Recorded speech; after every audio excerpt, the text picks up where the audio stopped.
台湾女性生产了后，得到忧郁症的妈妈有2成将近多，嘛比其他国家较悬。国际上有研究是显示讲，平均7个产后忧郁症的女性有1个可能会自杀咯。卫生福利部目前是有提供15岁到30岁少年族群免费咨商的方案，说来嘛拍算来补助这些妈妈。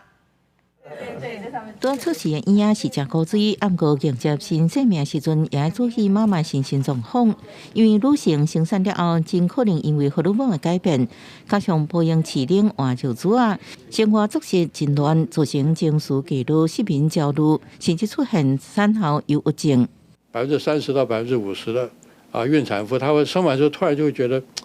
好像已经人生好像进入一个很奇怪的状态。他会压抑，压抑很厉害，睡不着觉。医师表示，台湾每年差不多13万个产妇，产后忧郁症发生率差不多是2成。通常女性生产1到2礼拜，才会出现忧郁的情绪。除了生理因素，也可能因为饲囡仔教养问题、甲亲人之间起冲突，更加重负面的情绪。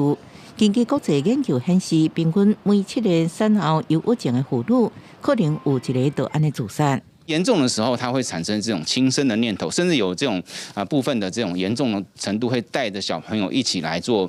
轻生的这种的行为。不同的专业团体都有他们的建议哈，其实我们在规划的过程，我们也会聆听这些专业学协会的意见。台湾妇产科医学会建议，应该比照国外做法，在女性拄有生理时阵、有生后期、甲产后1到2礼拜等3段时期进行优惠的体检，协助这妇人度过情绪难关。卫福部也强调，目前除了提供15到30岁少年族群免费咨商的方案，这妇人有希望加做一波补助的对象，相关方案在规划当中。记者综合报道。